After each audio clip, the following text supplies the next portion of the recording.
El 18 de diciembre de 2023, el Dicasterio para la Doctrina de la Fe, uno de los organismos principales del Vaticano, publicó un documento, una declaración que se llama Fiducia Supplicans.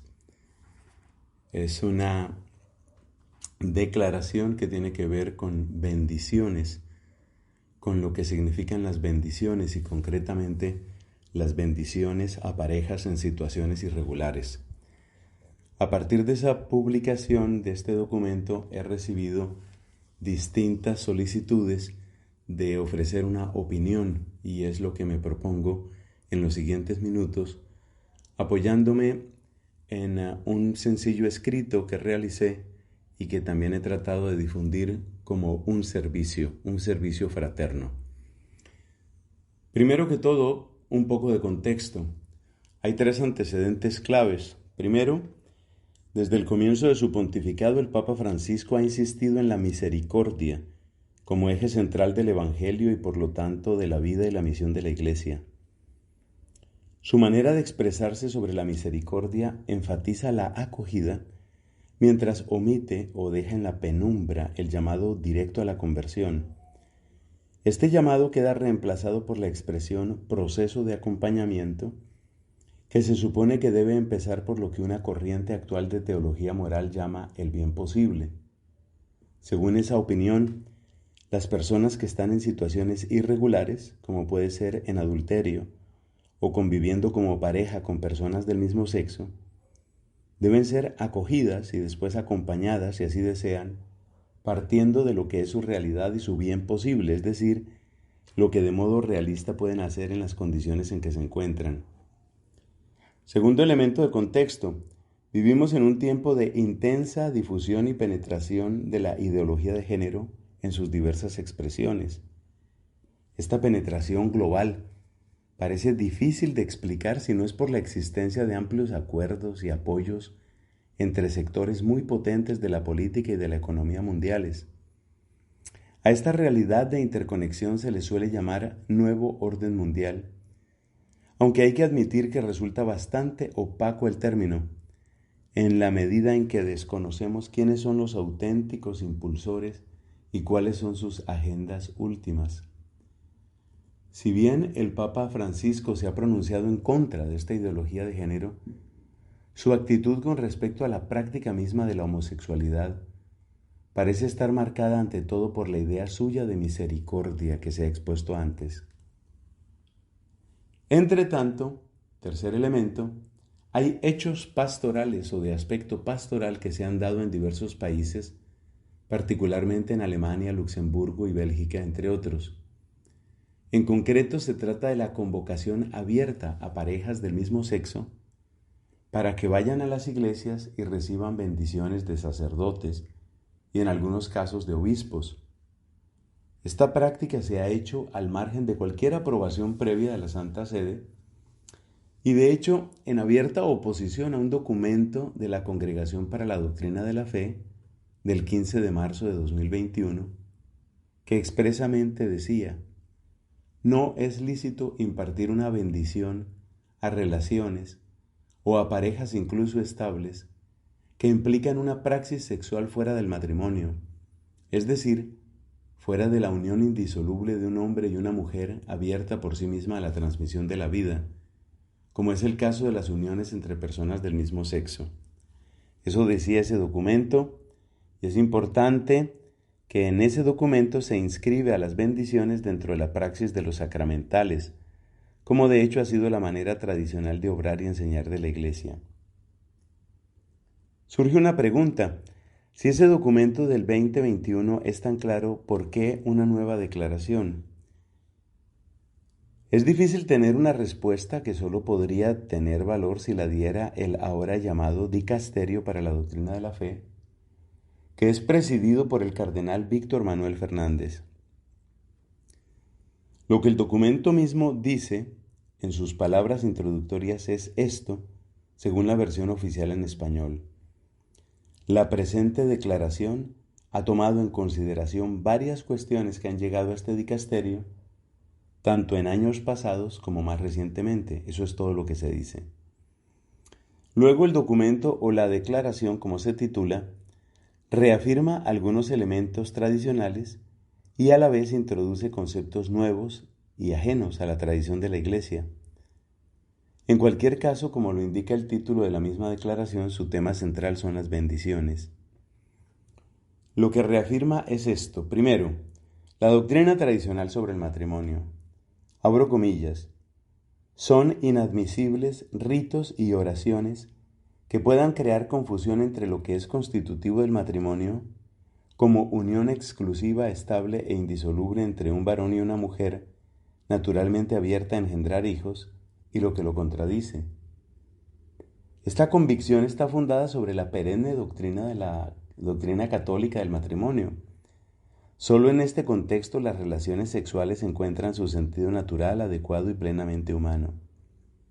La doctrina de la Iglesia sobre este punto se mantiene firme. Hasta ahí las comillas. En este mismo contexto, sin embargo, la declaración contiene una imprecisión de cierta gravedad, conectada con el asunto central que, como se dijo, son las bendiciones. Leemos en efecto en el número 6. En el caso del rito del sacramento del matrimonio no se trata de una bendición cualquiera, sino del gesto reservado al ministro ordenado. En este caso, la bendición del ministro ordenado está directamente conectada a la unión específica de un hombre y de una mujer que con su consentimiento establecen una alianza exclusiva e indisoluble. Eso dice el número 6. La imprecisión está en que la bendición del ministro ordenado, que ordinariamente pero no siempre es posible, no es constitutiva del sacramento del matrimonio, pues como es bien sabido, los ministros de este sacramento son los mismos contrayentes. Otorgar carácter de constitución sacramental a la bendición, que siempre que sea posible da el ministro ordenado, es un error que resulta extraño en un documento de tal categoría. En todo caso, la doctrina tradicional sobre el sacramento del matrimonio se mantiene en la citada declaración. La declaración del 18 de diciembre de 2023 reafirma también la realidad de pueblo necesitado y peregrino que todos los seres humanos compartimos. En esta materia es suficientemente elocuente el número 20. Cito textualmente. Quien pide una bendición se muestra necesitado de la presencia salvífica de Dios en su historia, y quien pide una bendición a la Iglesia reconoce a esta última como sacramento de la salvación que Dios ofrece. Buscar la bendición en la Iglesia es admitir que la vida eclesial brota de las entrañas de la misericordia de Dios y nos ayuda a seguir adelante, a vivir mejor, a responder a la voluntad del Señor. Bueno, según esto, ¿por qué la declaración se ha vuelto o se considera polémica? Según la declaración, la necesidad de ampliar el sentido de las bendiciones tiene su explicación en una doble convicción. Primera, que todos necesitamos ayuda, según se recordó. Y segundo, que no se puede pedir a quien recibe una bendición lo mismo que se espera de quien recibe un sacramento. Textualmente dice en el número 12, se debe también evitar el riesgo de reducir el sentido de las bendiciones solo a este punto de vista, porque nos llevaría a pretender para una simple bendición las mismas condiciones morales que se piden para la recepción de los sacramentos. El enfoque de la presente declaración del 2023 parece ir en el sentido de que si ampliamos el sentido de las bendiciones en la Iglesia, podemos entender que incluso personas que se encuentran en situaciones irregulares pidan y reciban bendiciones de la misma Iglesia como actos de acogida que desean orientarlos en la ruta hacia una vida cristiana más plena. Es difícil estar en desacuerdo con una afirmación como la anterior, pero es que ese no es el problema. El punto central está en que nos encontramos frente a personas que por propia voluntad están y desean estar en una situación irregular y que desde esa situación, convertida en hecho público, piden una bendición de la Iglesia. Dicho de otro modo, el problema no es que un pecador pida ayuda, sino que esa persona, sin que conste ninguna intención de renunciar a su situación, quiere ser bendecida con el propósito manifiesto de continuar y afianzarse en su situación. Uno puede darse cuenta de que el auténtico problema no es si se trata de bendiciones litúrgicas o no litúrgicas. Tampoco la cuestión central es si el sacerdote al momento de dar tal bendición usa vestido clerical o no. El punto polémico, hay que repetirlo, es que estamos ante personas que se encuentran en situaciones que la Iglesia siempre ha considerado como objetivamente desordenadas, ahora llamadas un poco eufemísticamente irregulares, y que esas personas, sin manifiesto deseo de cambio, se presentan en cuanto miembros de esas mismas relaciones para recibir una bendición. Es muy difícil no ver en tales bendiciones, cualquiera que sea su etiqueta teológica, algo distinto de una aprobación, y de hecho, así lo han registrado profusamente y en tono triunfal muchos medios de comunicación. Y por esto no es extraño que, movidos de celo pastoral, un cierto número de obispos ya hayan advertido que en sus diócesis tales bendiciones serán inadmisibles. Lo mismo se demuestra al considerar que si se tratara de cualquier otro pecado objetivamente considerado, tales bendiciones se considerarían gravemente inmorales. En efecto, si resulta que ahora se puede bendecir a una pareja que lleva vida conyugal estando en adulterio, o a una pareja que convive como si fueran matrimonio siendo del mismo sexo, ¿qué debería suceder frente a un grupo de personas que tienen una relación poligámica o poliamorosa? En el contexto del mundo actual no es descabellado preguntarlo. Ejemplo, llegan 4 personas, un hombre y 3 mujeres. Conviven como una pequeña comuna sexual en régimen de poligamia. Ellos no piden bendición del sacramento del matrimonio, con la ambigüedad que ya hemos mostrado que tiene esa expresión, sino que simplemente llegan los 4 a pedir una bendición. Según la reciente declaración, el sacerdote debería reconocer que tal modo de vida, comillas, posee elementos positivos, cierro comillas, eso es del número 28 de la declaración, y entonces el sacerdote tendría que proceder o podría proceder a bendecirlos. Pero por supuesto ese camino no termina ahí. Vamos con otro ejemplo. Una asociación de estafadores también tiene de seguro, comillas, elementos positivos. Por ejemplo, de amistad y de ayuda mutua entre ellos. ¿Procedemos entonces a bendecirlos en cuanto miembros de tal asociación? ¿O las bendiciones aquí llamadas pastorales quedan restringidas al ámbito sexual? ¿Por qué los pecados sexuales deben tener un régimen aparte de los demás pecados? ¿Hay alguna razón que conste en la teología y la tradición o es solamente por la presión del mundo contemporáneo? Ninguna de estas preguntas y decenas de otras similares se resuelven con las distinciones entre bendiciones litúrgicas, sacramentales y simplemente pastorales, según quiere la declaración que comentamos. Ahora viene una pregunta: ¿qué queda de la misericordia? Manifestar los reparos y desacuerdos aquí mencionados de ninguna manera implica un rechazo o disminución del mensaje de la compasión divina, que ha de ser el sello de toda acción eclesial. La misericordia nos la ha enseñado muy bien Jesucristo con su palabra y con su praxis. Consiste ante todo en invitar abierta y amorosamente al camino de la conversión. De lo que se trata es siempre de abrir el camino a la gracia santificante y por ello mismo transformante, que proviene como don de Dios para hacer posible lo que a nosotros nos parecía imposible. Por lo tanto, debemos decir que todo aquello que confirma en el pecado, sea explícita o implícitamente, va en dirección opuesta al Evangelio, que precisamente se abre con un vigoroso llamado a la conversión. En este sentido, el responsum del 15 de marzo de 2021 era suficientemente claro cuando distinguía entre bendecir a las personas, que es un modo de llamarlas a vivir el Evangelio, y bendecir a las uniones irregulares como tales.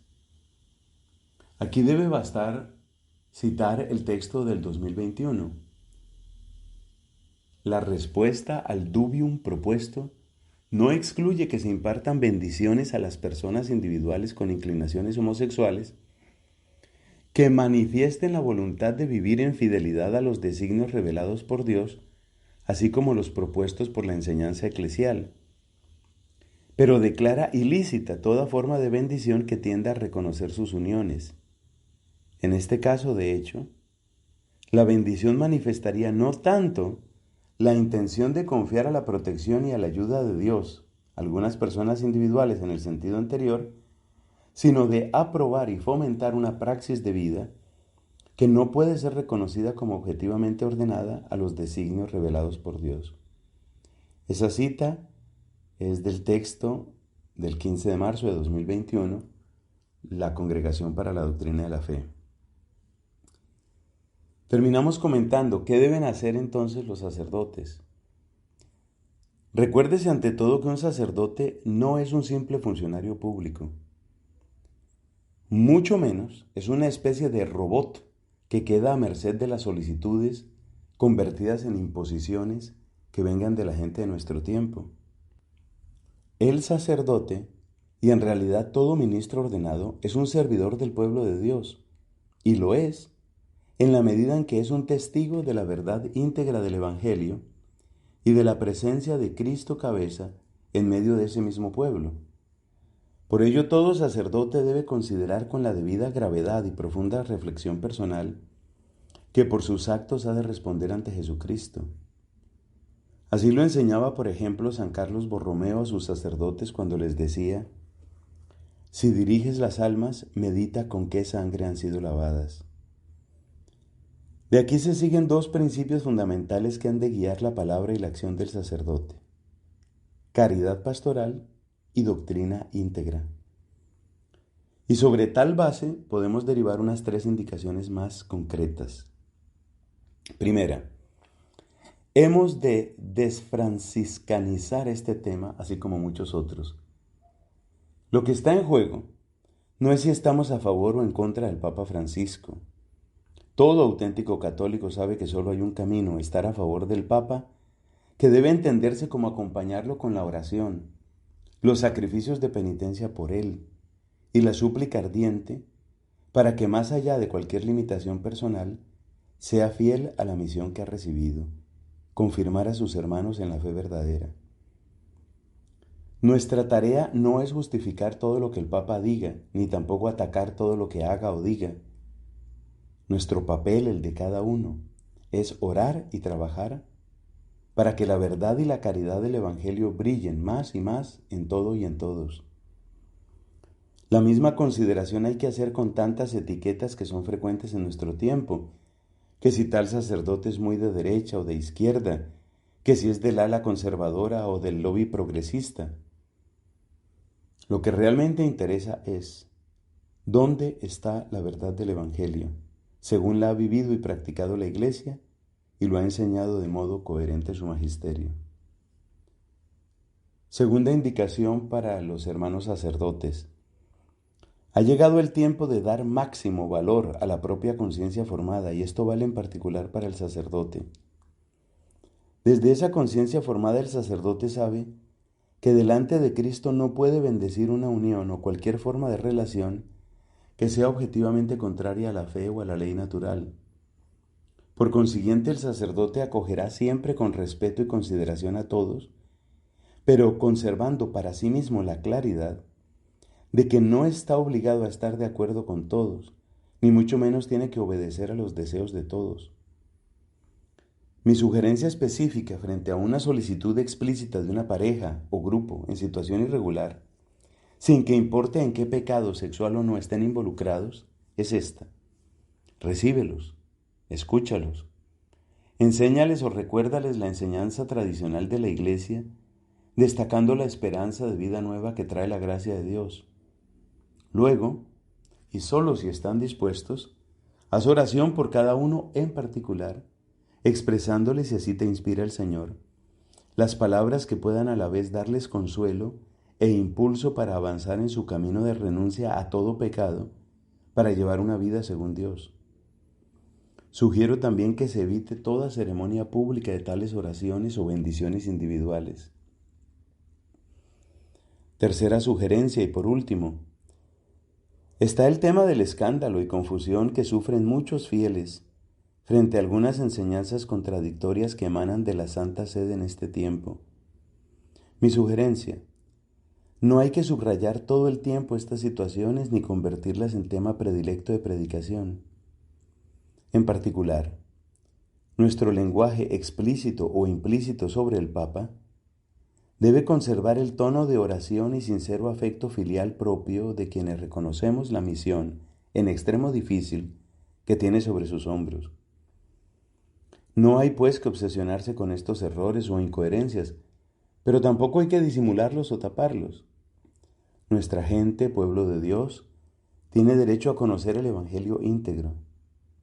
Nosotros, por nuestra parte, debemos estar dispuestos a exponer con serenidad la sana doctrina, y hemos de orar e invitar a orar a todos por la conversión de todos en la Iglesia, incluyendo por supuesto nuestras propias vidas, siempre necesitadas de la luz y la gracia del Señor. Esas reflexiones brotan, como he dicho, a partir de la declaración que realizó la Doctrina de la Fe, el Dicasterio para la Doctrina de la Fe, el pasado 18 de diciembre de 2023. Que Dios nos ayude y nos bendiga a todos. Amén.